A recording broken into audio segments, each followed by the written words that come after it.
কলকাতা টিভিতে আপনাদের সকলকে স্বাগত। আপনাদের সঙ্গে রয়েছি আমি অঙ্কুর। এই মুহূর্তের সবচেয়ে গুরুত্বপূর্ণ খবর, এই এতদিন ধরে যে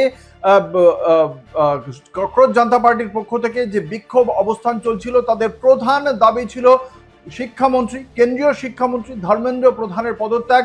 মাত্র কিছুক্ষণ আগে ধর্মেন্দ্র প্রধান তিনি পদত্যাগ করেছেন, ইতিমধ্যেই এক্স হ্যান্ডেলে পোস্ট করেছেন তার পদত্যাগপত্র, এবং সেখানে তার যে চিঠি, সেই চিঠিতে ধর্মেন্দ্র প্রধান একদম প্রথমেই তিনি তরুণ বন্ধুদের সম্বোধন করে তিনি লিখেছেন আমার তরুণ বন্ধুরা, এবং হিন্দিতে লিখেছেন এই চিঠি। সেই চিঠিতে তিনি বলছেন 4 দশকেরও বেশি সময় ধরে তিনি ছাত্রছাত্রী, শিক্ষক, শিক্ষা সংস্কারের প্রতি তিনি একজন নিবেদিত প্রাণ ব্যক্তি। এবং এই যে 3রা মে যখন প্রথম পরীক্ষা প্রশ্নপত্র ফাঁস হয়ে গিয়েছিল, সেই পরীক্ষা বাতিল করে তার প্রেক্ষিতে কি কি পদক্ষেপ করেছিলেন বিশদে লিখেছেন।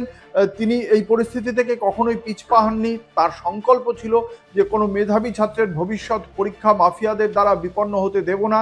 এই যে তার চিন্তা ভাবনা ছিল, সেই চিন্তার কথা তিনি জানিয়েছেন। এবং পরবর্তীকালে 16ই জুলাই যে নতুন 21শে জুন পরীক্ষা হয়, 16ই জুলাই তার রেজাল্ট বেরোয়, তার ফলাফল যে সন্তোষজনক ছিল, মেধাবী ছাত্রছাত্রীরা সাফল্য অর্জন করেছিলেন, সে কথাও জানিয়েছেন তিনি।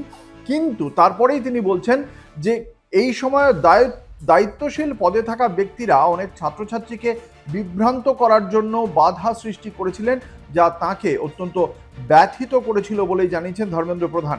তিনি বলেছেন যে তরুণদের আশা আকাঙ্ক্ষা স্বপ্ন গভীরভাবে শ্রদ্ধা করেন তিনি। তারা শুধু ভারতের ভবিষ্যৎ নয়, বরং নতুন ও উন্নত ভারতের ধারক, নির্মাতা এবং স্থপতিও বটে। এবং গত 10 দিনের ঘটনায় তিনি যে ব্যথিত, সে কথাও বলেছেন তিনি। তবে তিনি এটাও বলেছেন, এটা তার ব্যক্তিগত মর্যাদার বিষয় নয়, ভারতের যুবশক্তি এই দেশের প্রকৃত শক্তি বলে জানিয়েছেন প্রাক্তন কেন্দ্রীয় শিক্ষামন্ত্রী।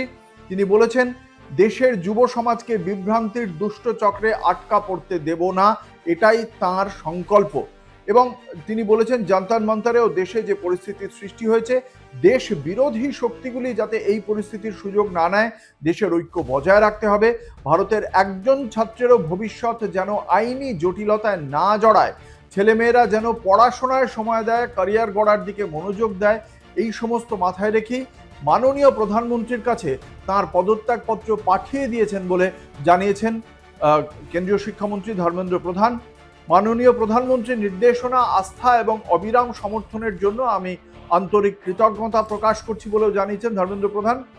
মন্ত্রিপরিষদের যারা তার সম্মানিত সহকর্মী রয়েছেন, কর্মকর্তা, কর্মচারীবৃন্দ, আধিকারিক যাদের সঙ্গে কাজ করেছেন, তিনি তাদের প্রতি কৃতজ্ঞতা প্রকাশ করেছেন।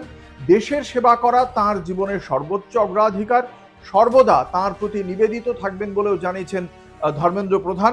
এবং তারপরে তিনি ভগবান শ্রী জগন্নাথজির কৃপা, কারণ তিনি ওড়িশার একজন মানুষ, সেই কারণেই তিনি জগন্নাথজির কৃপায় তিনি বলেছেন ভবিষ্যতেও ভারত মাতা, ওড়িশার জনগণ, দেশের যুব সমাজের আশা আকাঙ্ক্ষা পূরণের জন্য নিজেকে উৎসর্গ করে যাবেন বলে জানিয়েছেন কেন্দ্রীয় শিক্ষামন্ত্রী ধর্মেন্দ্র প্রধান। খুব স্বাভাবিকভাবেই এই বিষয়টি এতক্ষণ পর্যন্ত ককরোচ জনতা পার্টির পক্ষ থেকে প্রধান দাবি ছিল বিরোধী রাজনৈতিক দলগুলিরও। রাহুল গান্ধী বলেছিলেন হয়তো শেষ পর্যন্ত ধর্মেন্দ্র প্রধানকে পদত্যাগ করানো হবে না, বরখাস্ত করানো হবে না, তার দপ্তর বদল করে দেওয়া হতে পারে, তার মন্ত্রক বদল করে দেওয়া হতে পারে। কিন্তু শেষ পর্যন্ত দেখতে পাওয়া গেল ধর্মেন্দ্র প্রধান তিনি তার পদ থেকে তিনি পদত্যাগ করেছেন।